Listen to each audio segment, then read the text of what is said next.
평신도의 눈으로 보는 순교자 이야기.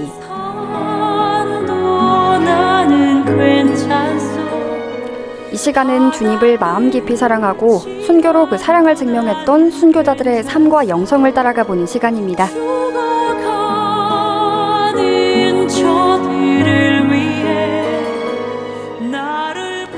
네, 비아동 본당 조명순 자매님과 함께합니다. 어서 오세요. 안녕하세요. 평화를 빕니다. 비아동 본당 조명순 글라라입니다. 반갑습니다. 네, 반갑습니다. 네. 자매님. 네. 한 주 동안 좀 어떻게 지내셨나요?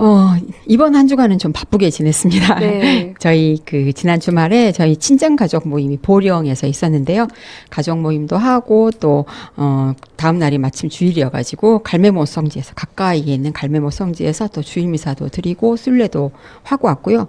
또 이어서 저희 가족들 휴가가 바로 이어져서 울릉도와 독도를 다녀왔는데요. 오, 네. 정말 빼곡했던 그리고 그에 못지않게 의미 있었던 일주일이었습니다. 네, 울릉도와 독도 부럽습니다. 네. 저도 나중에 언젠가 꼭 가볼 수 있길 바랍니다. 네. 평신도의 눈으로 보는 순교자 이야기. 지난 시간에는 초대 조선 대목구장인 브리기에르 주교 뒤를 이어 조선의 선교사로 파견된 모방 신부에 관한 이야기를 좀 나눠봤는데요. 오늘 그 이야기를 이어가 볼까요? 네, 파리해방 정교의 선교사로 조선 땅에 첫 발을 디딘 모방 신부는 조선에 도착한 지 3개월이 채 못된 1836년 4월 3일 부활 대축일을 맞게 됩니다. 그동안 그 사제가 집전하는 큰 미사에 참례할 기회가 없었던 신자들은 이 모방 신부가 집전하는 부활절 미사에 크게 감동을 받습니다. 이에 관해서 모방 신부는 서안에서 이날의 감동을 전했는데요. 감동뿐만 아니라 당시 우리나라 그 가옥에서 지붕은 낮고 또 출입문도 낮잖아요. 네. 이런 것들이 전례를 거행하는데 매우 불편했던 상황도 이렇게 적어놓고 있습니다. 성토요일이었던 지난 2일 아침에 우리 교우들은 몹시 기뻐하였습니다. 성토요일 예식을 행하는 것을 일찍이 본 일이 없었습니다. 그들은 단 한 명의 사제가 예식을 거행하는 것을 보았습니다. 만일 주교님이 거행하는 미사에 참여하였더라면 어떠하였을지요. 예식은 약 5시 반부터 정오 무렵까지 계속되었습니다. 저희들은 회중시계나 벽시계 혹은 어떤 종류의 시계도 가지고 있지 않았습니다.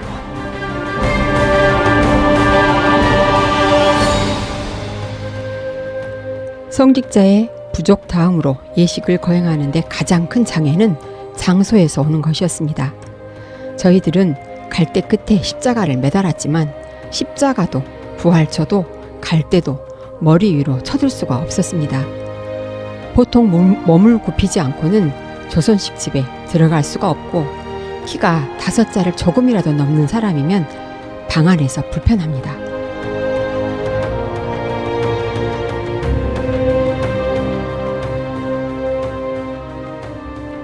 네, 여러분은 향기로운 오후 주님과 함께 금요일 코너인 평신도의 눈으로 보는 순교자 이야기 함께하고 계십니다. 자매님, 그 뒤에 이야기도 이어가 주시죠. 네, 이렇게 부활절을 지낸 모방 신부는 서울과 경기도, 충청도를 둘러보는 삼옥순시에 나섰습니다.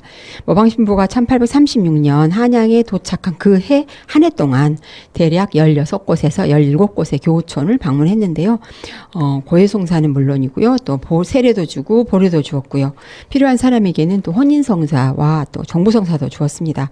그리고 가능한 곳에는 회장들을 임명했답니다. 네, 조선에 입국한 첫 해에 모방 신부가 우리나라 교회 역사에서 굉장히 중요한 일을 좀 진행하죠. 네, 바로 장차 조선교회를 이끌어갈 성직자를 양성하기 위해서 신학생들을 선발해서 마카오로 보내는 일이었습니다.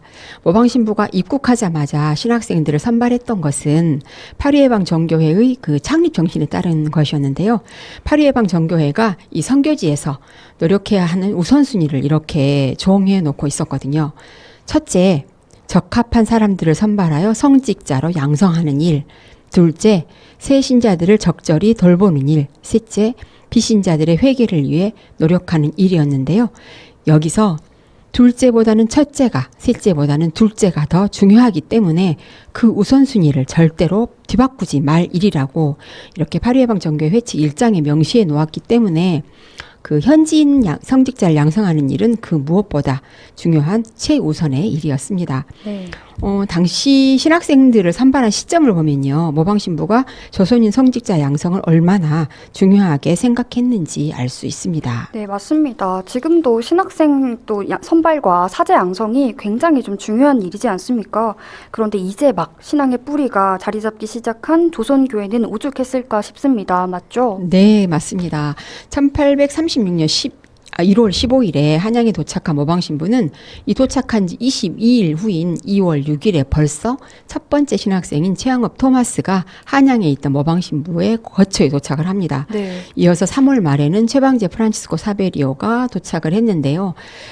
당시 조선 사상을 잘 알지 못하는 모방 신부가 이렇게나 빨리 이 두 명의 신학생을 선발할 수 있었던 것은 당시 교회의 지도자였던 이 정하상과 남이관이 그동안 눈여겨두었던 소년들을 추천했기 때문에 가능했던 일이었고요.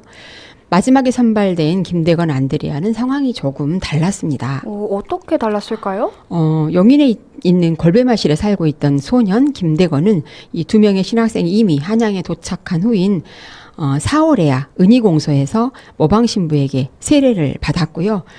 그리고 난 다음에 신학생으로 선발이 되어서 7월 11일에야 한양에 도착하게 됩니다.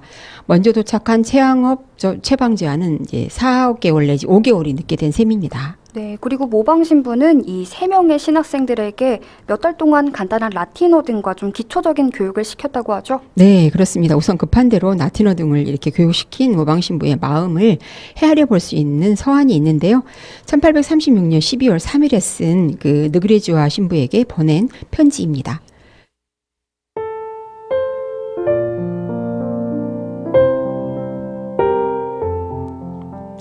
저는 2명의 조선인 소년을 보내겠다고 약속드렸습니다.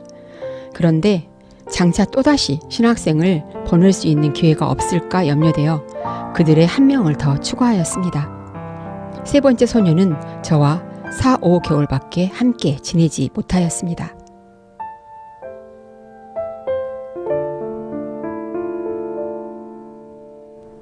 그들의 부모는 조선에서 가장 훌륭한 신자들입니다. 그리고 이 소년들은 매우 온순한 성격입니다.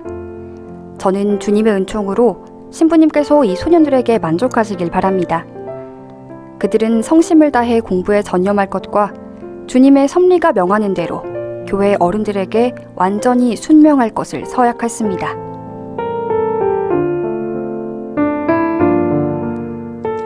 저는 내년이나 혹은 그 이듬해에 또 다른 학생들을 신부님께 보낼 수 있기를 희망하고 있습니다.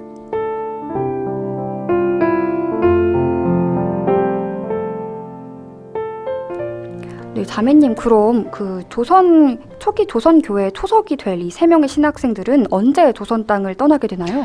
네, 모방 신부는 1836년 연말에 중국으로 돌아가는 유파치피코 신부와 또 4명의 조선인 신자들과 함께 자신이 선발해서 가르친 3명의 신학생을 보냈습니다. 네. 신학생으로 추천서를 써준 신부님을 흔히 아버지 신부라고 하잖아요. 네. 그러니까 모방 신부는 이 3명 신학생의 아버지 신부가 되는 것이겠죠. 15살, 16살의 어린 신학생을 장차 이 조선교회의 앞날을 위해서 멀리 마카오까지 보내야 했던 모방 신부의 마음이 바로 이 아버지의 마음이었을 것이라는 생각이 듭니다. 네, 맞습니다. 그런데 모방 신부와 유파치피코 신부 사이에 갈등이 좀 있었다고요? 네, 3명의 신학생과 함께 중국으로 돌아가는 이 유파치피코 신부는 지난 시간에 말씀드린 것처럼 브리기에르 주교의 입국을 준비하기 위해서 중국인 사제로 조선에 먼저 와 있었는데요. 네. 모방 신부는 입국 초기부터 유파치피코 신부와의 갈등이 조금 있었습니다.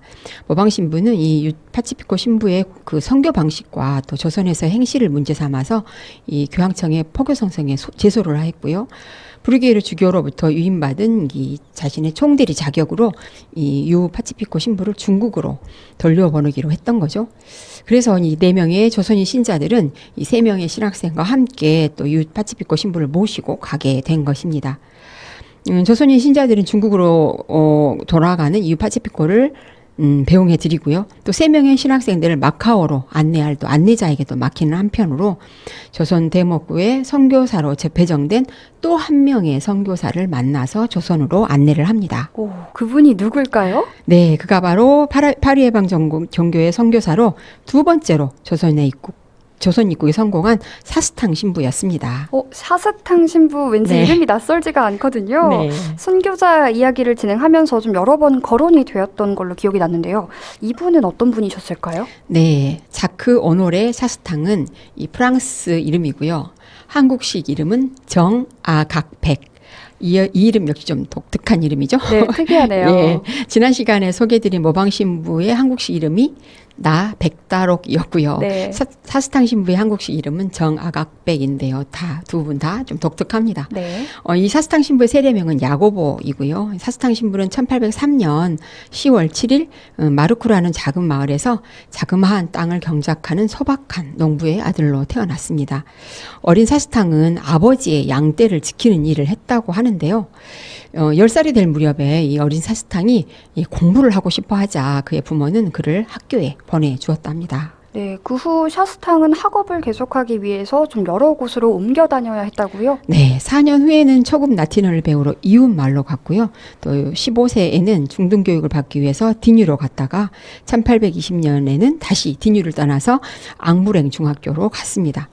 이 시기부터 샤스탕은 이 성 프란치스코 사베리오의 정기를 잇거나 또 예수의 선교사들의 또 교훈적이며 흥미로운 서한집 등을 탐독하면서 선교사가 되려는 소망을 가지게 되었다고 하고요.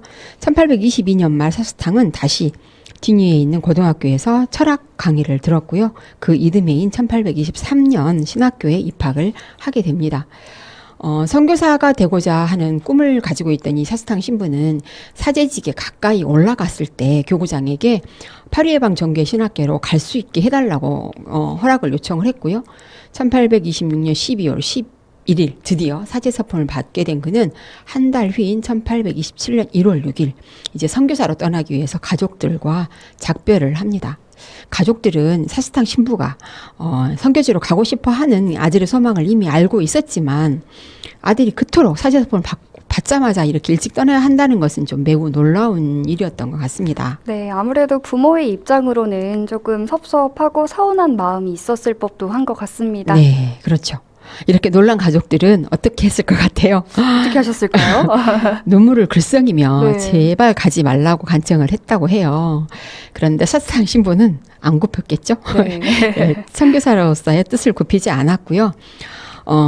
집을 떠나기 전 마지막으로 어머니 앞에 무릎을 꿇고 축복을 청했다고 해요. 그런데 어머니는 배은망덕한 아들이라고 하면서 축복을 완강히 거부했다고 합니다. 제 마음이 찢어질 것 같습니다. 이 사스탕 신부의 마음은 슬픔으로 이렇게 찢어질 듯 아팠지만 그의 강한 의지는 확고부동해서 선교지로 가는 것이 하느님의 뜻이라고 부모님을 설득하려고 많이 노력을 했다고 합니다. 하지만 그의 설득이 받아들이지 않아서 사스탕 신부는 결국 어머니의 축복도 받지 못한 채 집을 떠나야 했는데요. 네. 떠나라. 그리고 돌아오지 마라. 이것이 파리해방 정교의 모토였던 것을 생각하면 선교의 사명에 대해서 다시 한번 생각을 하게 합니다. 돌아오지 말라고요? 정말 너무 굳은 결심과 의지를 가지고 선교에 나서라는 뜻이 아니었나 또 싶습니다. 네, 그래서 파리해방 정교회에서는 네. 이 조선으로 떠나는 선교사들에게 조선 땅이 워낙 박해가 심한 지역이었기 때문에요.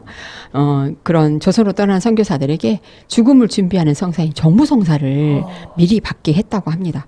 그러니 사스탕 신부도 아마도 다시는 돌아올 수 없을 것이라고 생각했을 것이고 그래서 더욱 마음이 아팠을 것이라고 생각이 됩니다. 사스탕 신부는 시암 대목구에 속한 그 페낭 신학교로 파견되어서 중국인과 베트남인 신학생들을 가르치게 되었습니다. 그리고 여기서 조선 천주교회와의 인연이 시작되었다고 할 수 있겠는데요. 그 시암 대목구의 부주교가 되어서 페낭에 온 부르기에르 주교를 여기서 만나게 된 것입니다. 그리고 사스탕 신부는 이 부르기에르 주교에게 자신도 조선으로 가고 싶다는 열망을 표시했던 것이죠. 네, 샤스탕 신부가 조선 선교사로 자원을 했지만 그래도 조선에 들어오기까지는 참 쉽지 않은 여정이었죠. 네, 부르게르 주교님도 그러셨지만 사스탕 신부님도 쉽지는 않았습니다. 1833년 5월 페낭에서 마카오로 간 사스탕 신부는 그해 9월 부르게르 주교가 지나간 행로를 그대로 밟아서 11월에는 복권 대목구에 주교관에 도착을 합니다. 주교관에서 조선으로 떠나기 위해서 기다리고 있던 모방 신부를 또 만났고요. 그들은 그곳에서 2개월을 머문 뒤에 각자의 길로 조선을 향했는데요. 모방 신부가 육로를 이용해서 강서를 거쳐서 북경으로 향한 반면에 사스탕 신부는 강남 지방을 거쳐서 해로를 선택했던 것입니다. 배를 타고 북상해서 요동에 상륙한 사스탕 신부는 한 달을 헤맨 끝에 조선과 중국의 국경지대에 도착하게 됩니다. 네, 정말 그렇게 어렵게 국경지대에 도착했지만 그 이후도 쉽지 않았다고 하죠. 네, 조선 신자들과 만날 수도 없었고 또 입국을 준비할 집도 마련을 하지 못한 상태에서 계속 그곳에 머물 수는 없었기 때문에 어쩔 수 없이 다시 배를 타고 남하해서 북경 근처로 갔다가 1834년 8월에는 산동 선교지로 가서 또 2년 동안 중국의 신자들 대상으로 사목 활동을 하면서 조선 교회로부터 소식이 오기를 기다립니다. 지금으로서는 참 답답하기 그지없는 이야기지만 연락이 자유롭지 않았고 또 당시 철동같이 문을 걸어 닫고 있던 조선으로의 입국은 정말 쉽지 않은 일이었던 것 같습니다. 네, 하지만 드디어 조선으로 입국할 수 있는 길이 생기게 됐다고요? 네.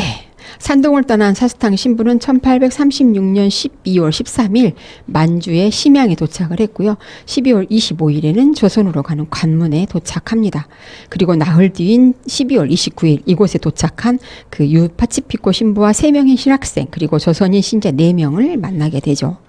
사스탕 신부는 이 3명의 신학생을 마카오로 갈 수 있도록 조치를 취한 후에 이 조선인 신자들의 안내를 받아서 봉황성 책문을 통과했고요. 이어서 50km의 그 평야와 황무지를 가로질러서 압록강에 도착을 했고 12월 31일 밤 이 얼어붙은 압록강을 건너서 의주 관문을 무사히 통과하게 됩니다. 이로써 사스탕 신부는 조선 땅에 발을 들여놓은 두 번째 프랑스 선교사가 된 것입니다. 그는 사람들의 눈을 피하기 위해서 프랑스인이었으니까요.